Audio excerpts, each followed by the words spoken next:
Okay, this game we're going to play d5. We're going to continue our game. He plays e6. Queens Gambit declined. I'm going to keep playing this same line, get the two knights out. And I think we had something similar actually the first game, where I like to get the bishop out and then play e3, just so it's out of the pawn thing, like the London system. And before developing this bishop, I like to take, just so I don't lose any tempos or anything like that. And he takes with the knight. We have to keep in mind, bishop is attacked twice by the queen. A lot of times I've fallen for this, where I take the knight and then he just wins a piece, so I have to take this first. And then probably just develop my bishop. We're playing really fast. I think I'm playing fast because he's playing fast. And I have a Guinness here as well. He takes my knight.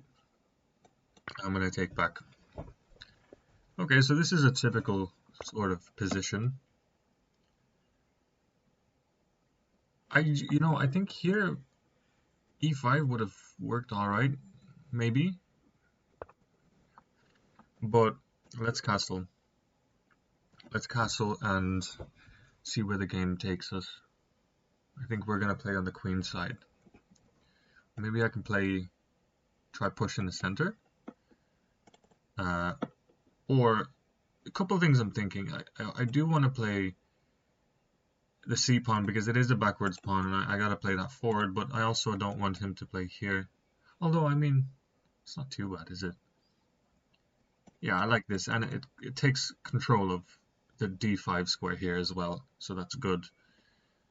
And maybe a4. I might want to clamp down his position on the queen side. a4, a5, things like that.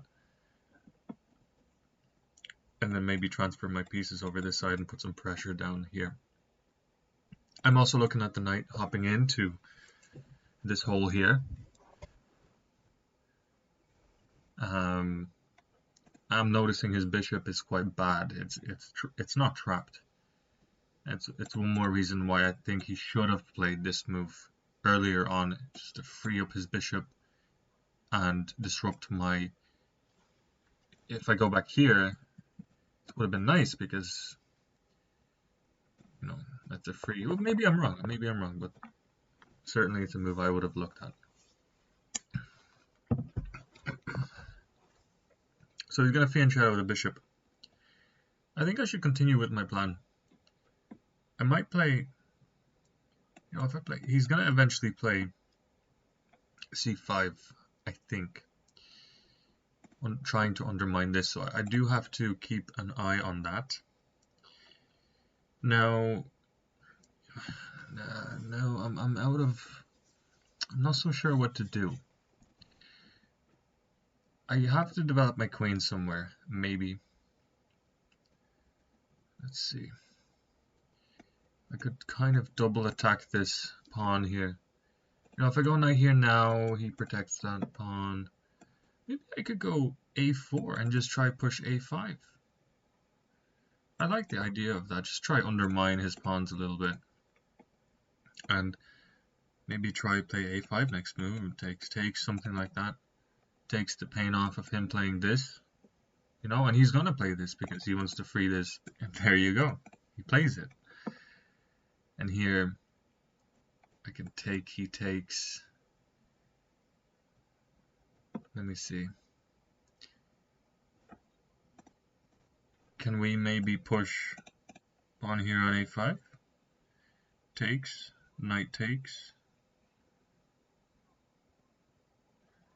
So here, knight takes. Then he might take here and I take with the rook, or if he doesn't take, I'm going to try take, Either way, we're both going to have messed up pawn structures, so. But I don't like that I take and he can take with the queen, centralizing his queen. I don't like he can also take with the pawn, So I think, I think this makes sense to me. Definitely makes sense to me. Okay, he brings the knight back. Is he planning to play? Is he finally planning to push this pawn? Or if I take, he takes with the knight? Something like that. And actually, yeah, if I take, knight has to take because the rook is pinned, and I might take advantage of that to break up his structure. Has to take with the rook, and he's left with two sort of pawn islands. I can maybe double up my rooks on this file against this pawn and eventually try to get some pressure going on there. So I think it's a... Yeah, I think that's the move. Just take advantage of this pin while I can, because next move he can move here and that rook is covered, so he could take with the pawn, but I think it's a good moment for that now.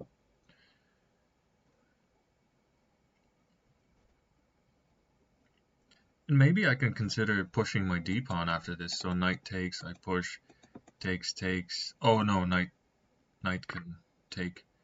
Although I can check and then take back his knight. But do I want to give up my good bishop for... Oh! Did he blunder or did I miss something? That's the question when you're 1700. Did I blunder? Can I not just take his rook for free? Is there some kind of trick I'm missing? Is he trapping my rook? No, I don't believe so. Let's take the rook. And he resigns. Alright, that was a quick game. Let's look at the analysis board. So, the semi-slav, let's have a look. This felt like a pretty equal game until the last moment, so let's have a look at the opening. d4, pretty standard. Queens Gambit decline, or Slav. And then bishop g5, most popular move. e3 is also a good move, but eventually you try maybe do this, but I personally prefer getting my bishop out of the pawn chain. That's just my preference. And here, okay, I go back. Yeah, I like taking first. It's only played 9% of the time. Most popular is d3. I don't like here because here and then here, it's not a problem too much. I suppose it depends on your personal tastes, but I like to take first and then develop. So here we have knight takes. I took the bishop, he took the bishop, and then this is the up until this point we have a lot of games, by masters here, 2600, 2400, 2500. And I played bishop d3. The move was knight takes d5, which I was considering. Let's see. And then playing bishop d3. Yeah, okay. Same. Personal preference. Bishop d3, takes. Very, very equal game so far. Yeah, what about this move? Does this work? I don't know, I suppose it's still fine. I just thought he kind of had to play that. Okay.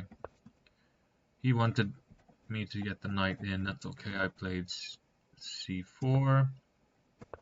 e5, yeah, here. Maybe get the center. Although, I don't like the way it weakens the pawns. But yes, it controls these squares for sure, yeah.